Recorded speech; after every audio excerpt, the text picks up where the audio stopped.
What's good? This is Izzy, aka Kanyizzy, and we're back with yet again another review for you guys over here at InventedKicks. Now, as you can see, we got some crazy these plums from 2001. All right, now before we do get into it, be sure to hit the subscription button below so you can stay in tune with all of our content as soon as we get it.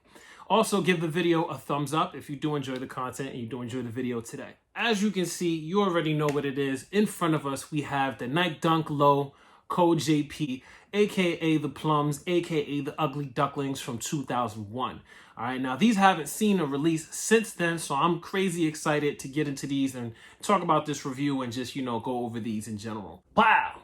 There you go. All right, now getting back to the shoes, just want to give you guys that close-up view so you guys can see these and just kind of get an idea from the beginning of the video in terms of what I'm going to be talking about. But like I said before, these haven't released since January, I believe was the day. I think it was like January 20-something, 2001, if my memory serves correctly. And this was a Code JP release, Code.jp to be exact. And if you don't know what that means, Code JP basically were releases that came out and they were exclusive to Japan. Now, to be exact and just break this down, a lot of people online have been like complaining about these, that they don't have a fat tongue. You can see that there. These joints got the little skinny tongue. So this is not an SB. Code JPs were not an SB. This was not a skateboard dunk back in the day. Even though people probably skateboarded in them, and a lot of people who were into Nike SB culture definitely flocked to these because it was just a sick dunk. To be completely honest, when I pulled these out of the box, I was so blown away because I didn't expect the materials and the quality and the construction to look the way that it did. When I pulled these, I expected InventedKicks. I pulled these joints out, and no lie, I put them right in the box, back in the box, and I was just like, yo, I need some time. And I know it's probably corny to somebody out there, whatever, but I'm a sneaker geek. That's why I'm here with InventedKicks. And so it was a big deal, seeing these come out the box. And we're gonna get into construction in a while because these blew the InventedKicks out the water. InventedKicks were nice. The suede was okay. It was decent. Nothing to write home about, but also nothing to trash.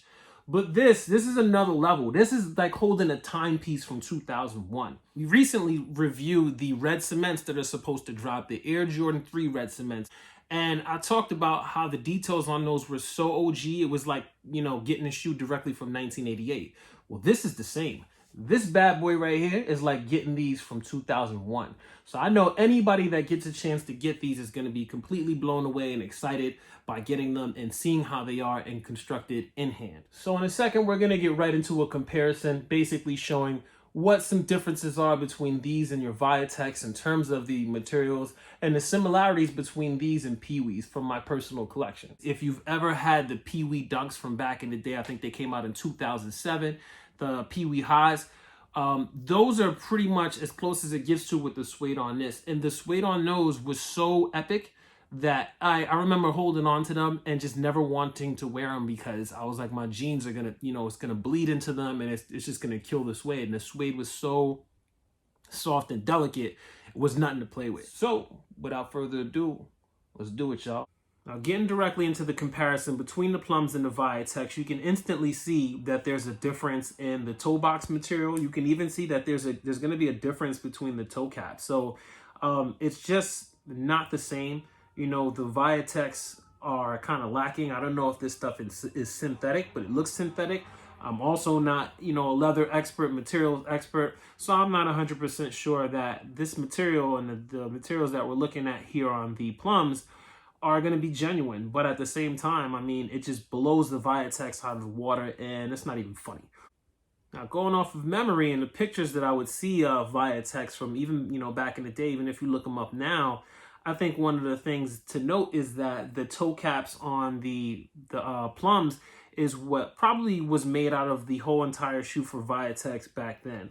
So the toe box here that you're looking at with these the Plums is something that did exist with Plums back then in 2001, and it's just crazy. It's super buttery, it's amazing. It just blows, like I said, the InventedKicks, out of the water. Now, InventedKicks don't have terrible materials, in my opinion. It's not something that I would trash and be like, oh, these joints are horrible. But at the same time, I think that InventedKicks they don't stand a chance when you compare them to the Plums. And that's something that for me, the minute I pulled them out the box, I was instantly just stunned because, like I was explaining to you guys before, I didn't expect that. I expected to pull them out and get a Viatech version of the Plums. Instead, I got a 2001 version of the Plums. Now, the other thing we're looking at is the fact that the tongues are different heights. So the Viatechs, for one reason or another, the tongue is shorter. And then on the Plums here, the tongue is bigger. The padding in the back of the heel, if you look there as well, the padding is just way better on the Plums. It's constructed like most dunks were back then. Which is probably why people were skating in them before we even got to, you know, having Nike SBs and the whole skate culture around Nike SBs. Now, as I mentioned before, I wanted to show you guys a side-by-side comparison with the Pee-wees and the Plums, just to show you guys what I meant when I said this is the closest thing that I could think of in terms of what the materials are and how premium they feel on these Plums. So the toe cap on the Pee-wees is what I think exists on the toe box of the Plums. As far as the rest of this material on the Plums, so we're talking about the toe cap, the eyelets, the mid panels, even the swoosh and that back heel counter. I think that is more closely related to what you're going to find on the mid panels, as well as the heel portions and all that stuff on the Pee-wees. I just wanted you guys to get an idea of why this release is such a big deal, being that it hasn't released since 2001, and they bodied this. I mean, they killed the construction on this shoe between the suede, the padding and all that stuff. Now, in terms of where these are going to be releasing, there were a lot of stores and retail shops that had these up for sale in terms of like raffles and things like that. So I would continue to look out for those, though most of the raffles have probably ended by the time you've watched this video. Sneakers is also releasing them on February 7th at 10 a.m. And I think that's probably the best chance, which really sucks. I think that they should have made these a little bit more available because I think this was a fan favorite for a lot of people, as I mentioned previously in the video. As for fit, I would say ain't nothing changed, man. Go with the same size you always get in your Nike Dunks, your Dunk SBs, your Blazer SBs, pretty much, your skateboard shoe. I go half a size up to get that extra comfort because that's just the way I like my shoes. And plus, I'm rocking these casually because I'm more of a collector than a skateboarder. All right, but I would say go with your typical size that you get. If you like your shoes a little bit more snug, or you're a skateboarder or a rider, you may want these for performance reasons and you may want to skate in them, and I would probably go with the true size. Or like I said, if you want to play it safe, just go with your normal dunk size.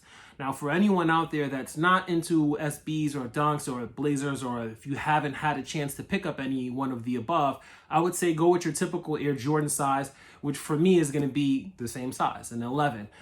So hopefully that helps for you guys out there in terms of sizing. As always, thanks for watching and tuning in with your boy Izzy for another review with InventedKicks. Be sure to hit the subscription button and don't forget to give us a thumbs up if you do like the review and you like the content. All right, now let me know what you guys think, right? Are you going to be copying these? Did you get lucky today on the drop? Were you looking forward to these? Who remember these from 2001? Share your shoe story, because that's what I like. I'm a shoe guy, I'm a sneaker guy, obviously. So, that's what got me into the game, and I love sneaker stories. So, with that being said, until next time, thanks for tuning in again.